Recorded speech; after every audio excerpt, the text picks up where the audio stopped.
The story that I wanted to get to, Stugotz, because it might not be something that anyone cares about because sports is all entertainment and a lot of people don't want moralities around sports. Just play the games, entertain me. They're just games. They're not societal reflections. Would you please just enjoy yourselves and get out of the political playpen? And stop Le Batard with, the dangers of white men with power not using it correctly. White men with power never facing consequences.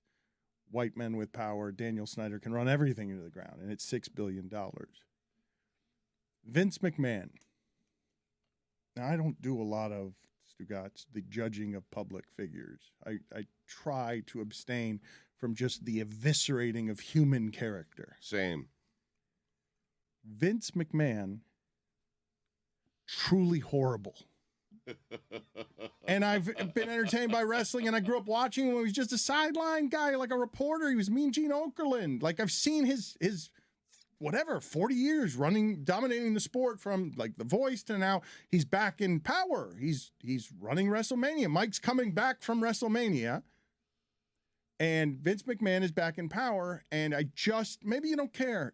Maybe you think it's a small thing, but now you know why Endeavor didn't comment on Dana White. Now you know. They couldn't have two of them in a cage while the deal was being done because the deal wasn't done yesterday. They couldn't jeopardize the WWE deal, the $9 billion deal that now goes totally dirty, run by two kings who have no consequences for anything, McMahon and Dana White. And I'm sure it'll be a profitable, great business in streaming. Like, how could it not be? But what's running both organizations and the labor being ground into the fighters using their actual body, just thrown into the mill here so they can make their money, so the two awful ones without consequences can make their money. Maybe it doesn't bother you. Maybe you just want it to be fake sports, wrestling, and mixed martial arts. I'll enjoy the fights in Miami on Saturday. Like, I can make moral grandstands. I could raise my fist and be infuriated, but I'll be a hypocrite. Like, I'll be a hypocrite on what I'm watching, where the party is. You're not alone. Most people just want to be entertained. They don't care how they get their entertainment, who's providing the entertainment. They want to be entertained. But just know what's happening at the top of that company. Just don't let it happen quietly. What's happening at the top of that company and what the men at the top of that company are accused of doing and how they cash in anyway because there are no consequences for them, whether it's rape allegations or video of you hitting your wife in public. So Vince McMahon comes into power, returns back into power a few weeks ago, really, because his daughter and Nick Khan were co-CEOs. The news comes back that he's going to reassume his position as chairman of the board because he has the most stakes in the company.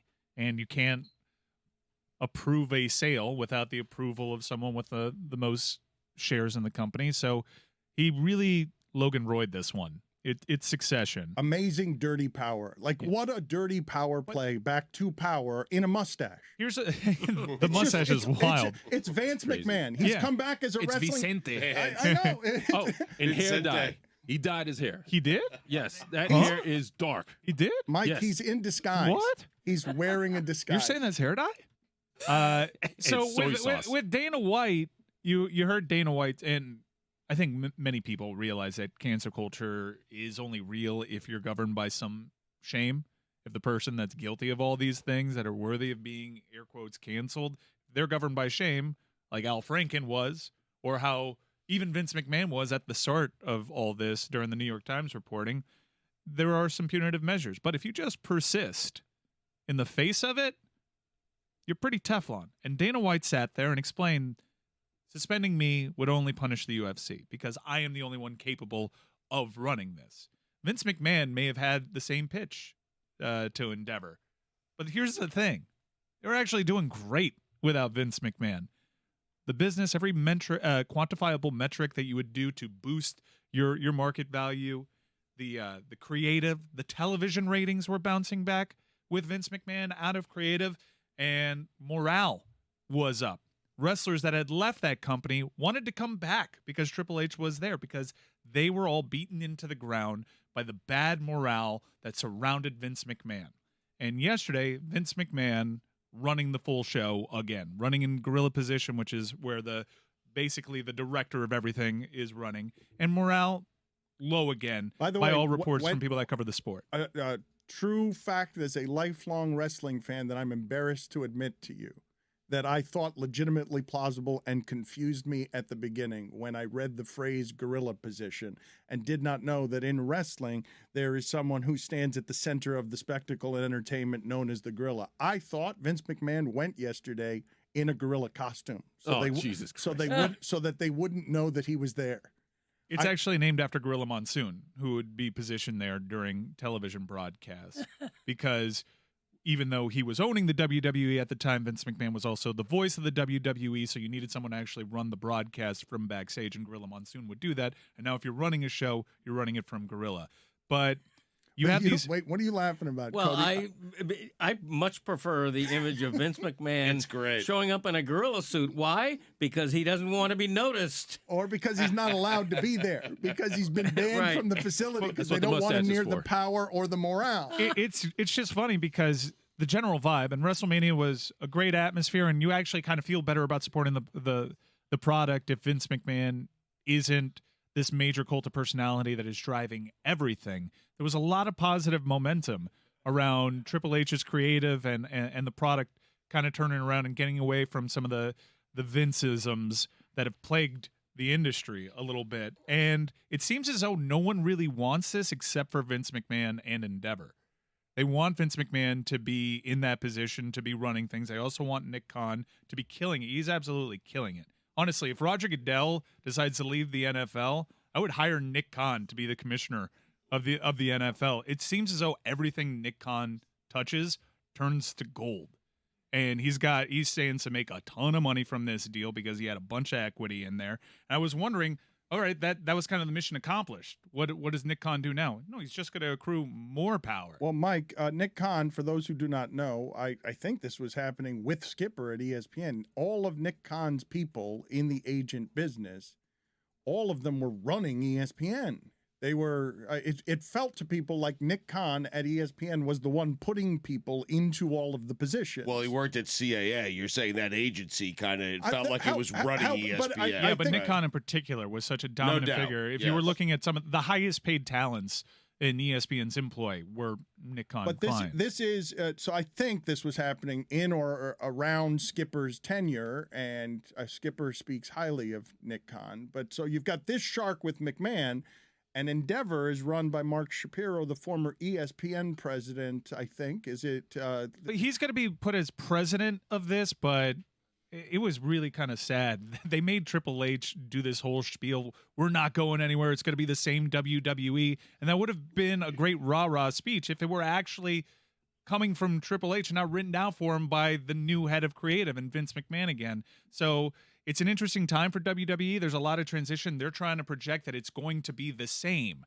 But the same to them is what it was when Vince was still in power and not what it had become, which was a fun, exciting thing that started putting distance between them and the competition. And it was a really exciting time for pro wrestling fans because it was this breath of fresh air. And now it's Vince McMahon again, and you're left with all the bad feelings that go associated with it. Tony, why are you and Billy and Jeremy making I'm excited, Dan. The astronauts in the Zoom. I want to talk to them. Oh, okay. There's a lot of things to talk about the astronaut. Okay, you guys have wrestling opinions, though. I see them. You have. We'll get to your wrestling opinions in a second. Yeah, but an astronaut is waiting for us. Let's get to him.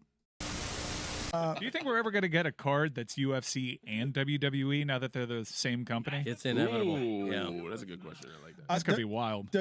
How fascinating is it, or isn't it, to the people listening to this that wrestling just went for like a couple of NFL teams? What it would cost you to buy a couple of NFL teams? That's a little shocking that enterprise would be valued at $9 billion and no one shrugs at it, right? And Endeavor made an amazing deal with the UFC. The UFC was valued, they bought the UFC for $4 billion. I think 4. And now it's worth $12 billion according to the deal points of this merger. They're totally different businesses. They're similar in that they're entertainment and they're largely geared towards men, although WWE will tout their metrics with women and children. I don't know how this is exactly going to work with it being one entity.